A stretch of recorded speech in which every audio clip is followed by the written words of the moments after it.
de flor, fita branca amarrada com pedido de amor.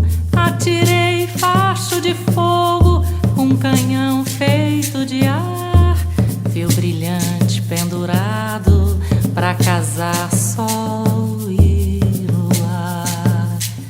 Eu já mandei pro céu com arma de ferro uma branca flor, a rosa que avoou de um verso popular.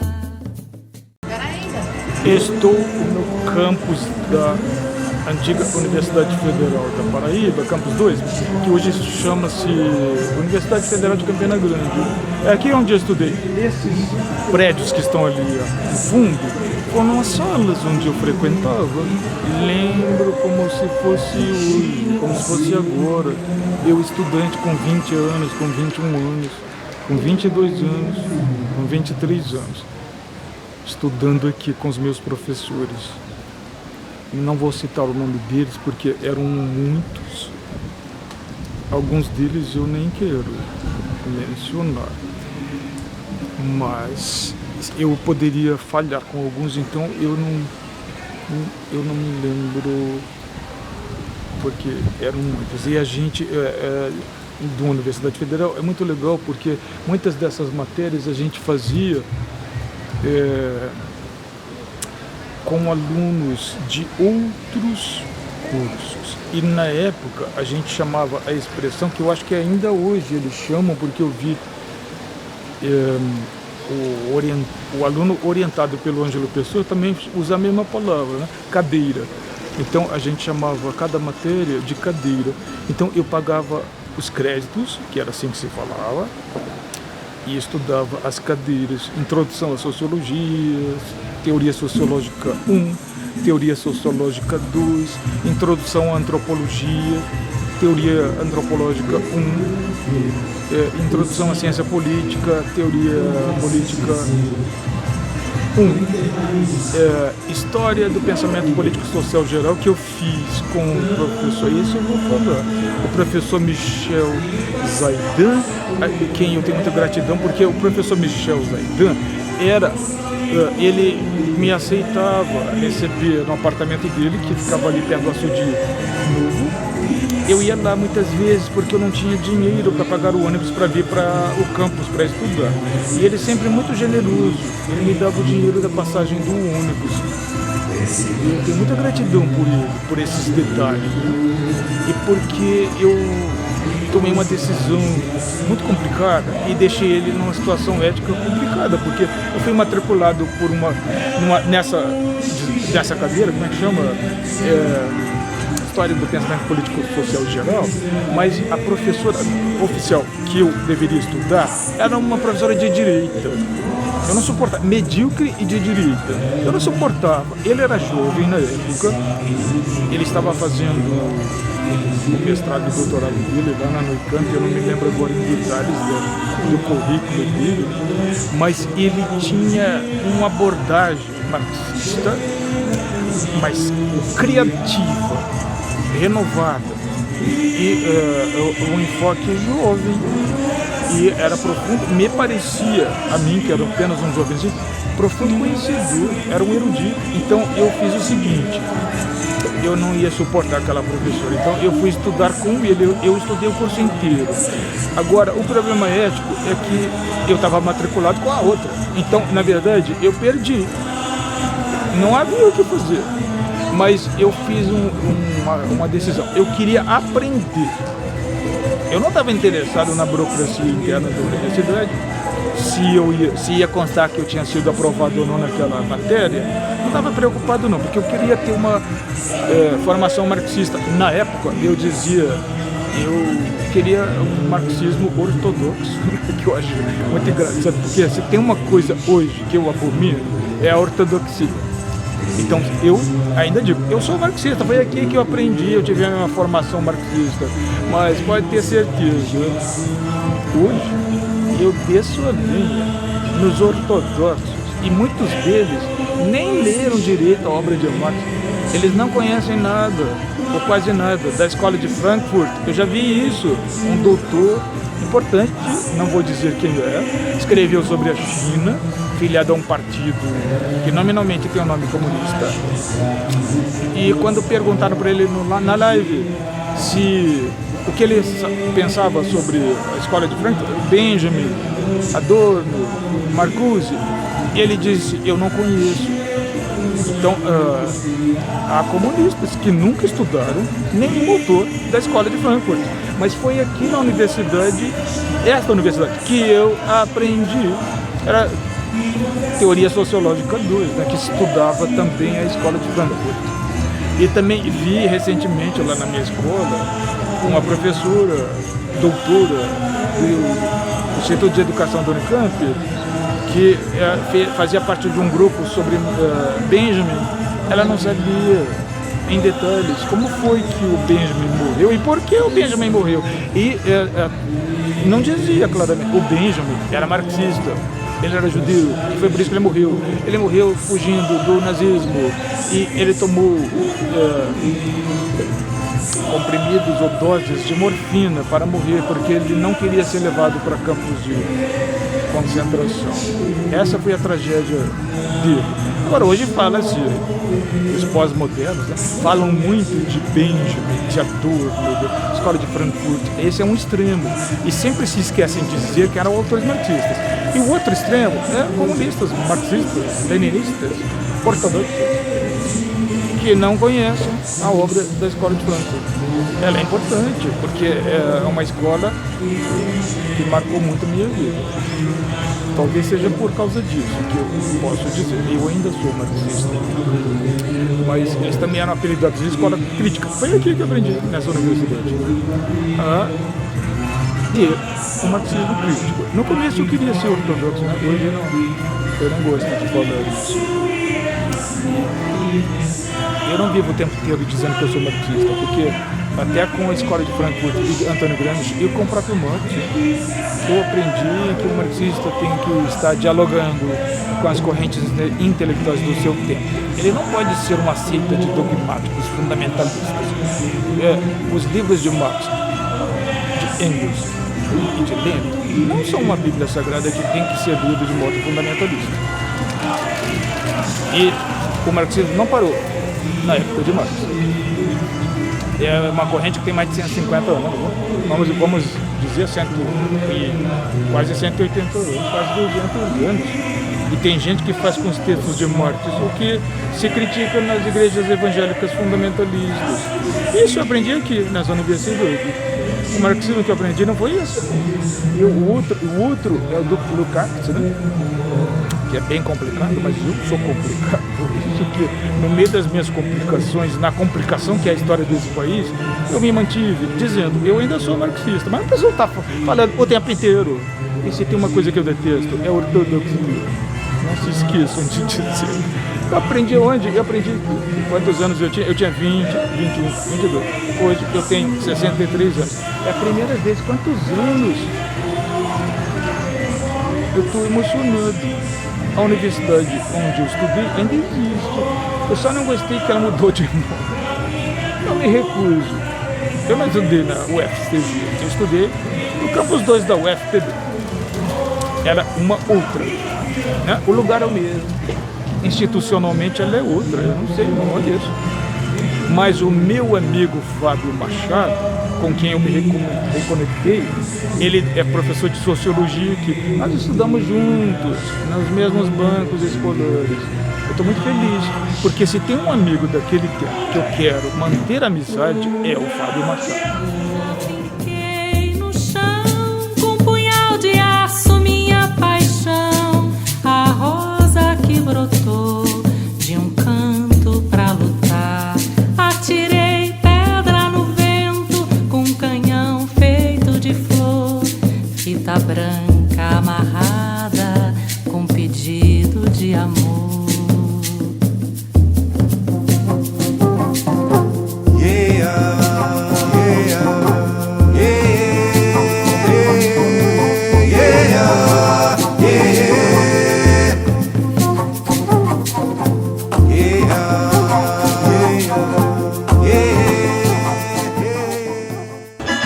Provavelmente eu estou aqui entre Eu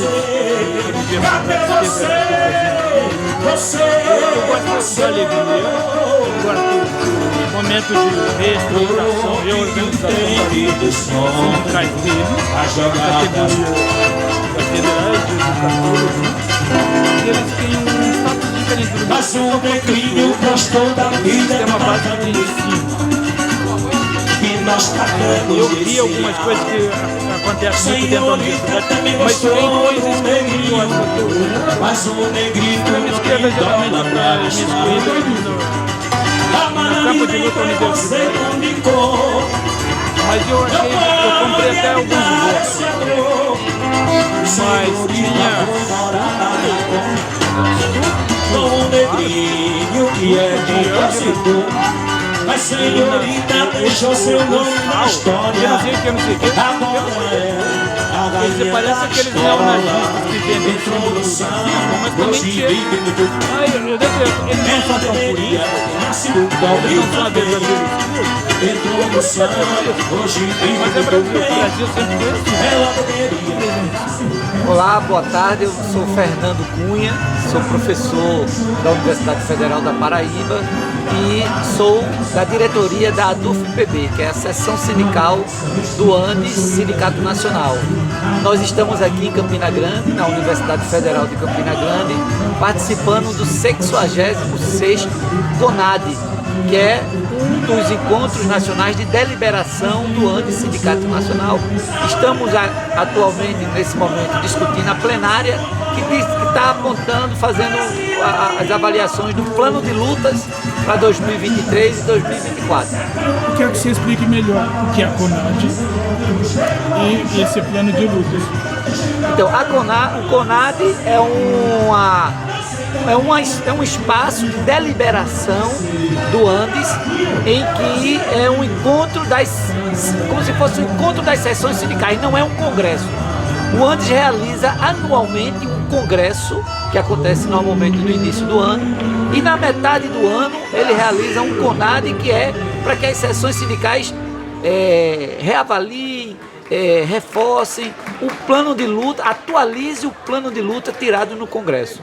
O plano de lutas é a nossa linha política, né? As reivindicações em relação a salário, carreira, condições de trabalho e as deliberações sobre a política sindical e do ANDES Sindicato Nacional.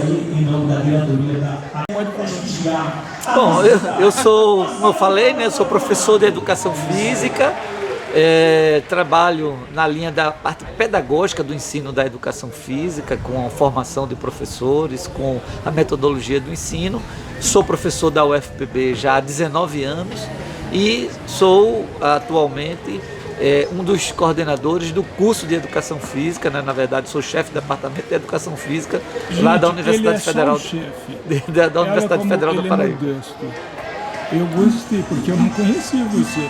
Então, eu acho que quem vai ouvir também não conhece você. Você é de João Pessoa, da Paraíba, ou veio de onde?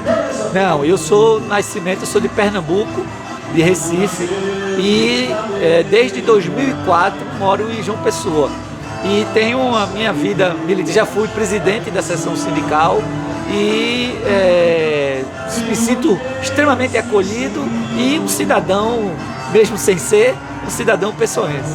Algumas perguntas de um educador do ensino básico, que é o meu caso, para um educador no nível universitário. Como você vê o ensino de modo geral? Porque você forma educadores físicos, né? Sim. Eles vão trabalhar onde?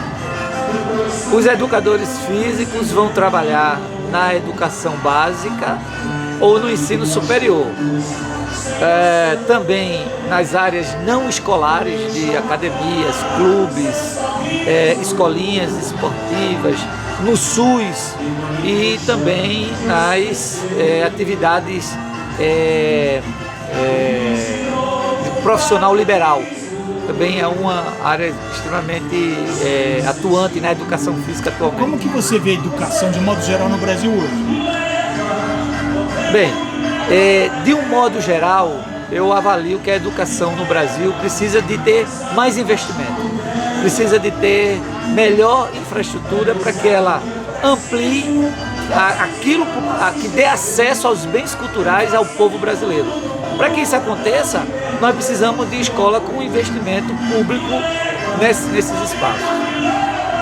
O que você acha da educação universitária no Brasil? Existem as federais, mas eu venho do estado de São Paulo, que tem 3 grandes universidades, são estaduais, mas elas são... Eu posso estar completamente equivocado, mas me parece que elas são fechadas para o diálogo com as federais. E as universidades paulistas, elas não aceitavam, não sei se agora está aceitando, mas não como as federais, o sistema de cotas. Então, eu vou na Unicamp, mesmo no curso de História, é raro você ver um negro, um pardo, mas você vê gente muito branquinha, de sobrenome italiano, ou europeu, ou japonês. Então, eu queria que você falasse a sua visão como educador de uma universidade federal. O que você vê do ensino universitário? Quais são os problemas que vocês têm que enfrentar depois desse governo que nós tivemos até ano passado? Bem, é claro que uma pergunta como essa exige um tempo maior de reflexão e de ponderações em relação a vários aspectos. Como é no geral que você está perguntando, eu vejo a universidade pública brasileira como uma instituição necessária para que o povo brasileiro possa ter acesso a um ensino superior de qualidade, público, né, público gratuito, né, e que de fato possa possibilitar ensino, pesquisa e extensão de forma a atender às diversas necessidades que o povo brasileiro tem.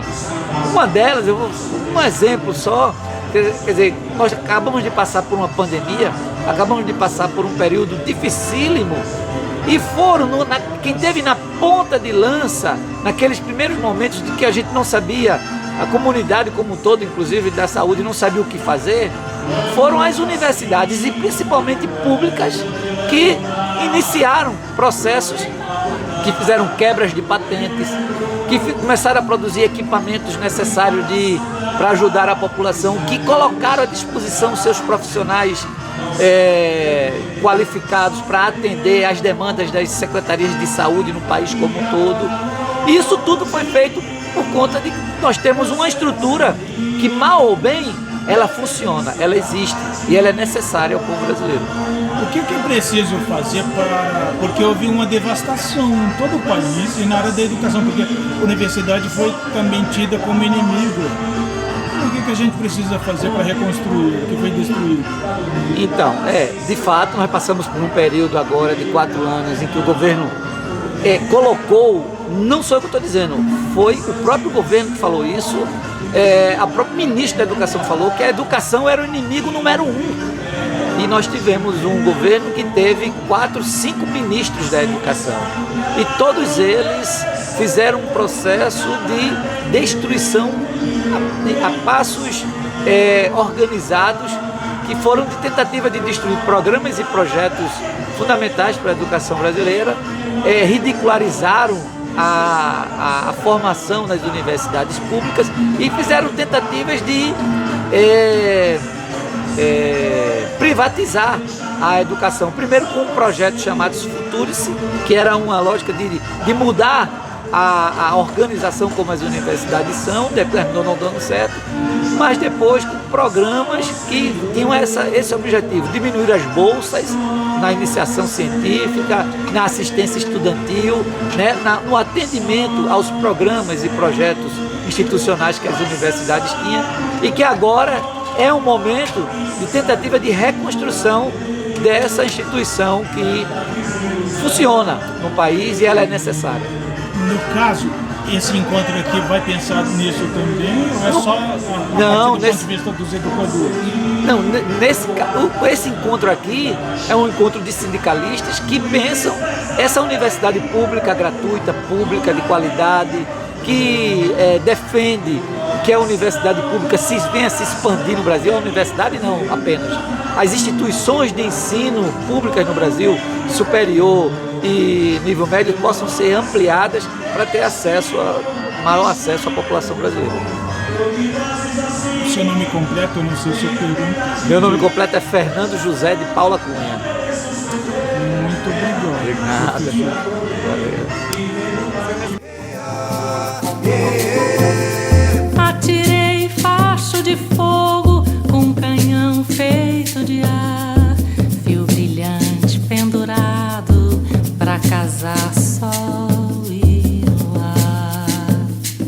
Eu já mandei pro céu com arma de ferro uma branca flor, a rosa que avoou de um verso popular. Eu já finquei no chão com punhal de aço minha paixão, a rosa que brotou de um canto pra lutar.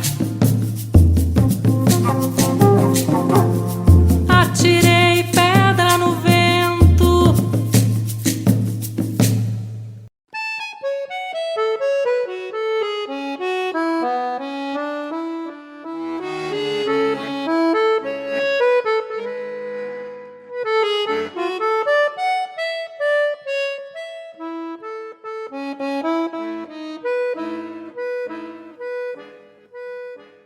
Mas é porque aqui as federais se acham superiores à estadual. Então. Mas a de São Paulo é pior, é o inverso. E agora? Você entendeu? Aqui mesmo. As estaduais se acham superiores às federais. É a Unicamp, A USP, USP e tem outra, a Unesp. a Unesp. Todas elas se acham superiores às federais. Elas nem sabem que existe essa coisa chamada federal. E tem alguma federal em Unifesp. São Paulo? Até tem. Olhos de presentes, olhos fatais, são como os meus olhos teus, são meus sinais, vão me levar até o cais.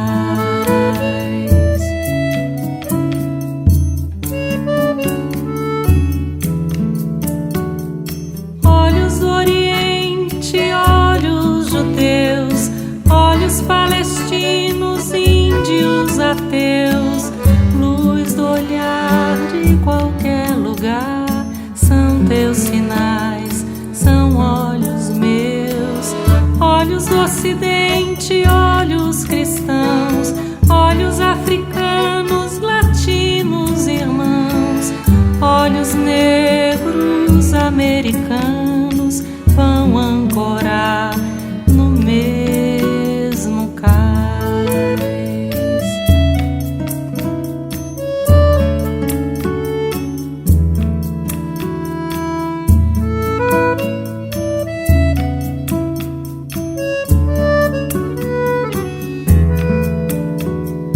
Olho amarelado, verde, azul, vermelho molhado, olho do sul, a minha alma, meu amor e a minha voz são olhos meus, são teus sinais, olho adocicado, feito de mel, olho encharcado sob o véu, a mesma dor, o mesmo mar, olhos iguais, um olho só, um grão